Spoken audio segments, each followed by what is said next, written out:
The 2016 elections are absolutely critical for the future of our nation. Barack Obama has been the most aggressively pro-abortion president in our nation's history. He's inflicted grave harm on your religious freedoms and personal rights. Today, you'll meet key pro-life leaders who understand what's at stake for America. They're advancing a strategy to bring freedom and greatness back to our nation. Stay with us.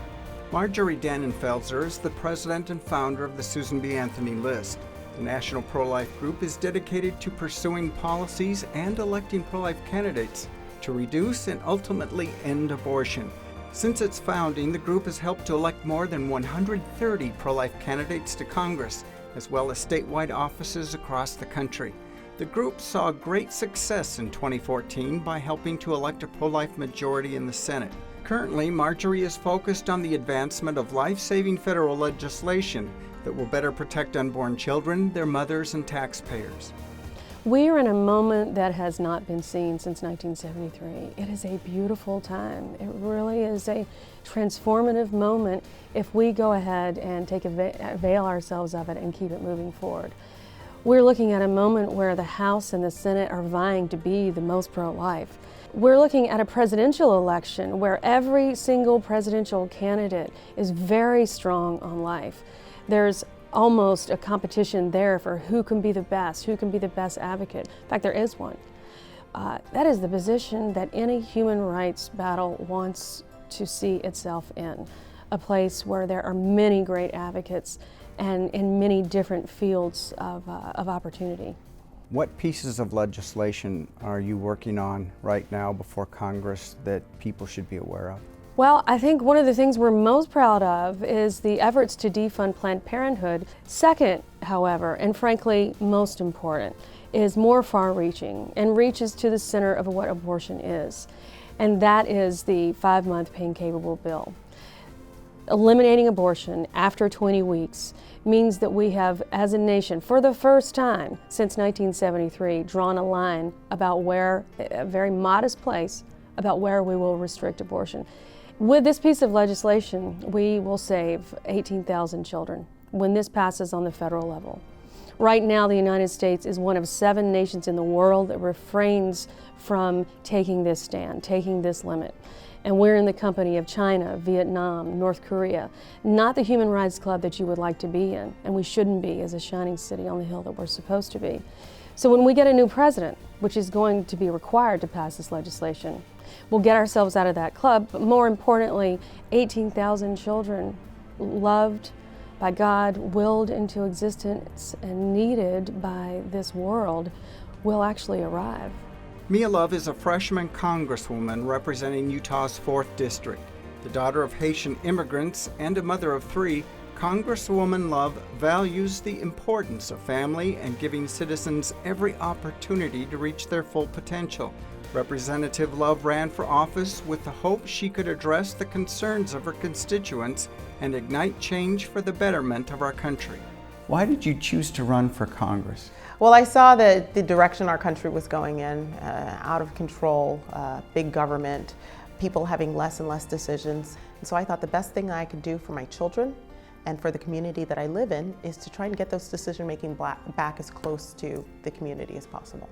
Our job is to protect life, liberty, the pursuit of happiness, first and foremost life. And if we're not doing that, then there's no point in us being here. I look at people as assets that can be developed into contributing members of society, great American assets, where there are some that look at people as liabilities that need to be managed. We have to do everything we can to allow people to reach their full potential. What's it like to be a pro-life woman in Congress? I can tell you, being a pro-life woman in Congress, I think gives us a little bit more credibility in talking about, especially a parent, talking about the value of life. I had another colleague on the other side of the aisle say that this was a ploy. Ending Planned Parenthood was a ploy for the caucus of angry white men. Well, I got to stand up and say, I'm not angry, I'm not white, and I'm not a male. What I am is a mother who is disappointed. This is about a child, a 20-week-old, a newborn, a 5-week-old, you name it. It's about a child who has every ability to live and is not given the chance to do that. When we return, we'll hear thoughts about the recently released Planned Parenthood videos.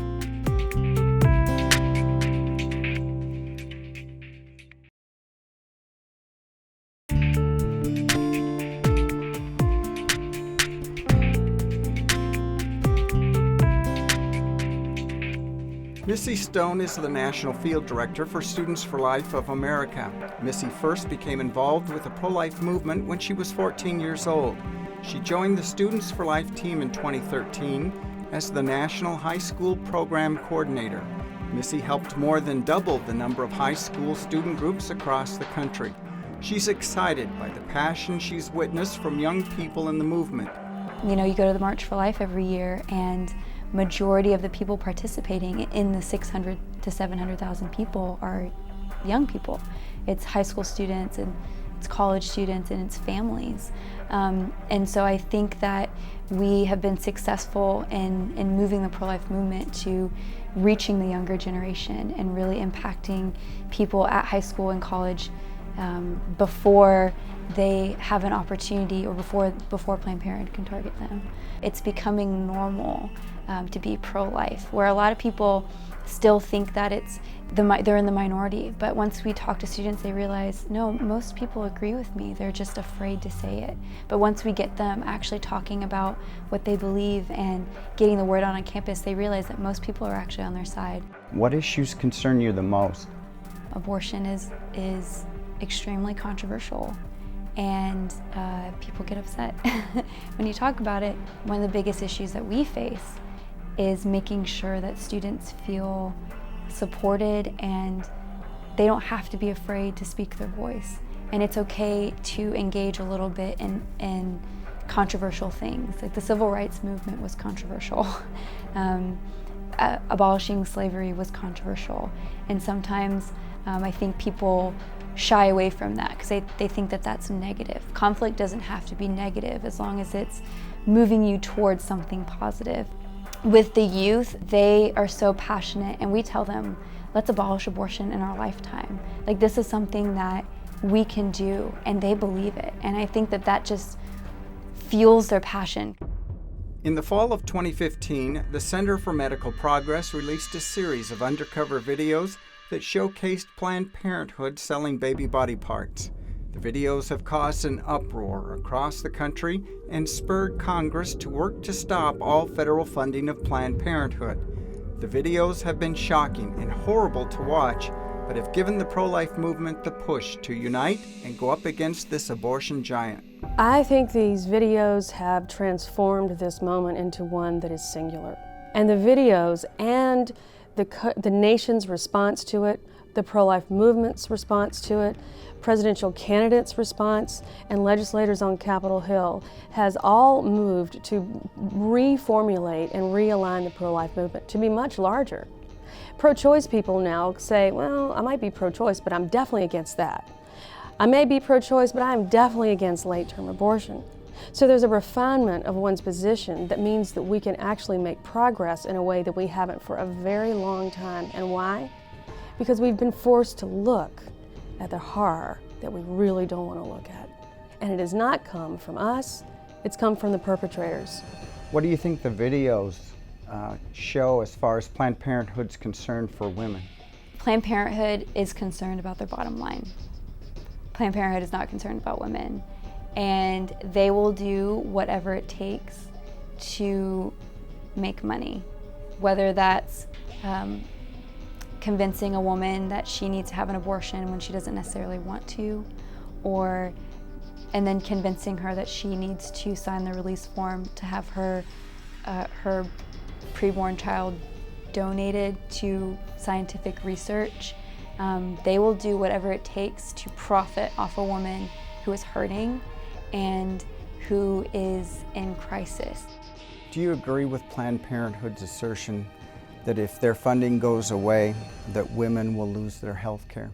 The 20-to-1 is the ratio of community health centers to Planned Parenthoods. As soon as Planned Parenthood's funding gets taken away, which it should, All that's going to be required is that community health centers pick up 2 more women per week across the country. And when they go to those community health centers, they're going to receive care that is far more comprehensive than anything that Planned Parenthood ever purported to do. Do you think we'll ever be able to end funding for Planned Parenthood? I believe with every fiber of my being that we will end funding for Planned Parenthood. With God's grace, our good strategy, good elections, and good legislative strategy, we will absolutely do this very quickly. I believe in 2017 it is very, very possible. Do you see the White House as the biggest hurdle to stopping this funding? Well, I certainly see the White House and some in the Senate and even some in the House, some members of Congress. I see this mainly as the administration, threatening everything they can, whether it's a government shutdown, to protect an organization that is killing American children. And we have to decide whether we're going to let them do that or whether we're going to do the job that people send us here to do. I can guarantee one thing. I'm not going to stop fighting for these children. Again, it's my job. I would want someone here to fight for my children. I would have certainly wanted someone here to fight for me. In a moment, we'll learn about the importance for pro-lifers to unite and vote in the upcoming elections.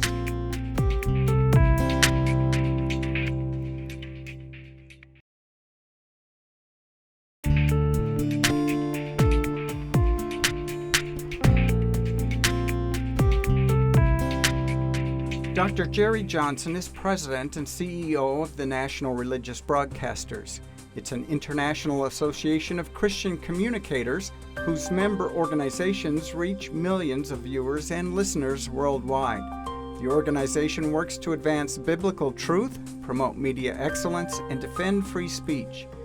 Dr. Johnson believes there are several challenges facing Christians in the pro-life movement today, and it's going to take a change in government leadership to allow the movement to make advances.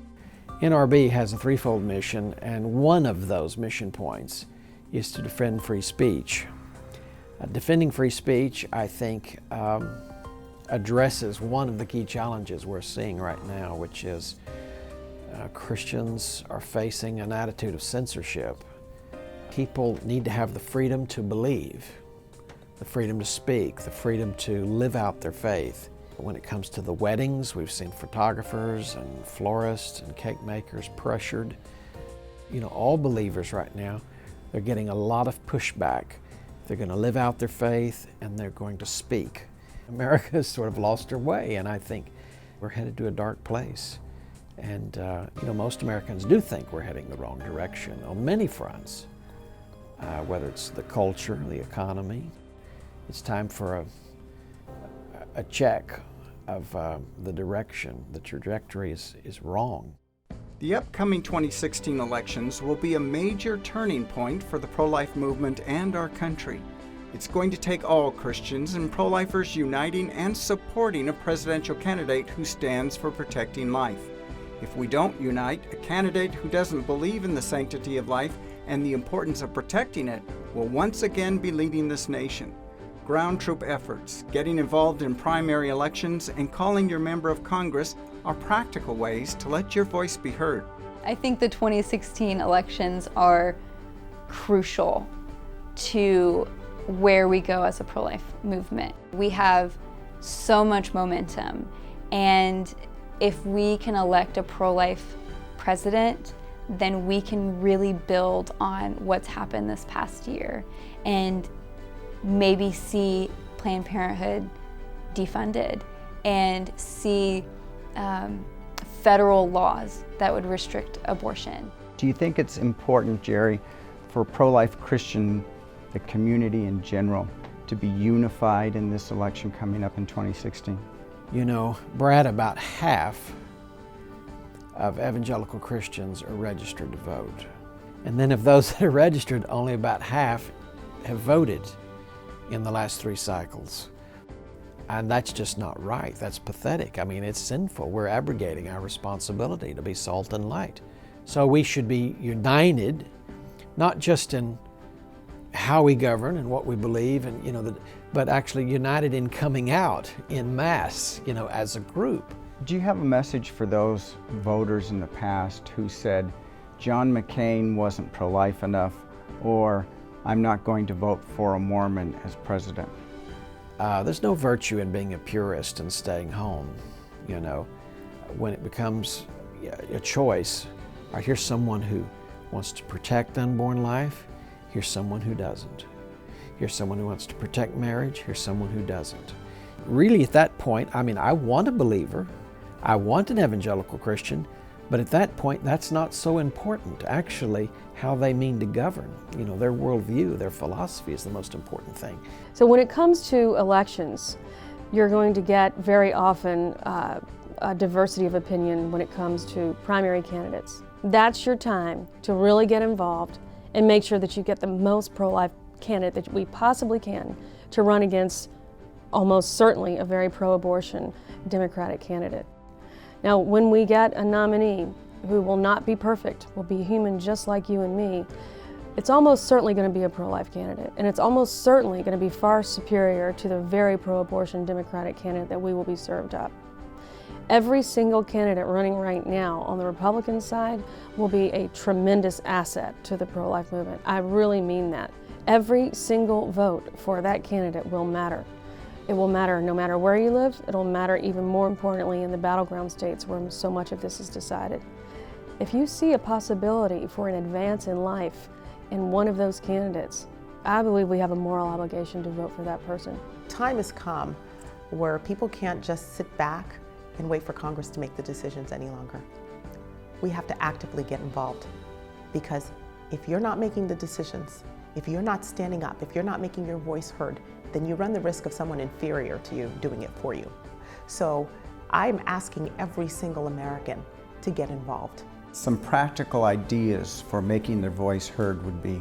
Get on TV, write an op-ed, run for office. Again, there's so many ways that you can make your voice heard. You can support candidates, work on campaigns. It's not enough to sit back and say, gosh, I wish they would do this or I wish they would do that. If you've got someone that's not doing what you need them to do, get somebody else to do the job. On the federal level, immediately calling your House of Representatives member and your senator to let them know what you think about the Paying Capable bill and Planned Parenthood funding are vital. Second, get involved in the presidential election. One thing will be calling and helping to get out the vote when it comes to the general election in battleground states. We will have to focus on battleground states where the election will be won. It'll just be a handful of votes in a handful of states that will determine who our president is. It's a scary thought, but it's also a liberating thought. That means that we need to get in there fighting for those votes. Not just fighting for the votes of the people that are with us, but fighting for the votes of people that sometimes aren't, who recoil at the Planned Parenthood videos, who recoil at the idea of late-term abortion. That's definitely our plan because we think that's where the sweet spot is in terms of winning this election. Coming up, we'll hear from my guests about their hopes for the future.